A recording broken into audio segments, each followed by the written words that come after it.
తెలంగాణ ముఖ్యమంత్రి శ్రీ రేవంత్ రెడ్డి గారు మీకు ఒకటే సవాల్ చేస్తున్నాం. వర్షాలు రావట్లేదు.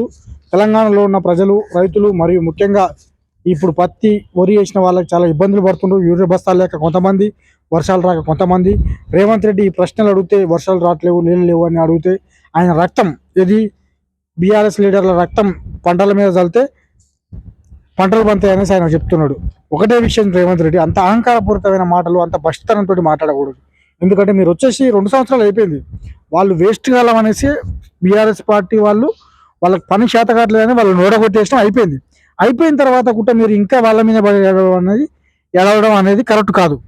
ఎందుకంటే తెలంగాణ రాష్ట్రంలో మీరు ముఖ్యమంత్రిగా ఉండి 2 సంవత్సరాలు అవుతుంది. మీరు ఇప్పుడున్న సమస్యకి అంటే రైతులకు వర్షాలు రావట్లేదు, అదేవిధంగా పంటలు పంతలేవు, వాటికి మీరు ఆ సమస్యని ఎలా పరిష్కరిస్తారో మీ ఆలోచన ప్రకారం తీసుకురండి. అంతేగాని రక్తం చల్లితే అవుతుంది అనేసి అలాంటి మాటలు మాట్లాడడం జనాన్ని, రైతులని ఆగ్రహానికి గురి చేస్తుంది.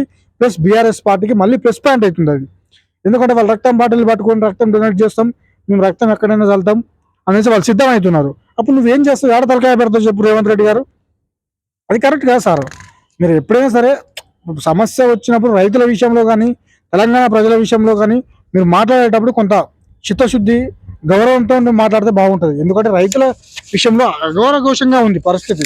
రైతుల పరిస్థితి వర్షాలు లేక, జూలై వచ్చింది, జూలై సగం అయిపోయింది, వర్షాలు లేక అష్ట కష్టాలు పడుతున్నారు. మీరు అట్లా మాట్లాడడం ఎంతవరకు కరెక్ట్? రైతులను ఇబ్బంది పెట్టినట్టు కదా. కొంచెం ఆలోచన చేసి మాట్లాడండి సార్. కొంచెం ఆలోచన చేసి మాట్లాడండి. తెలంగాణ రైతులు అంటే మీకు అంత చులకన ఎందుకు? మీకు అంత భావన ఎందుకు?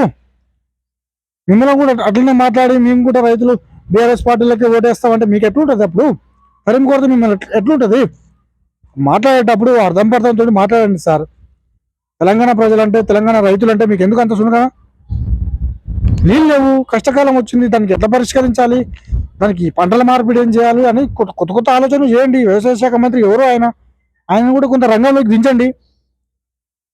రైతులను సమీక్షించండి, రైతులతో మాట్లాడండి, రైతు వేదికల మీద మాట్లాడండి.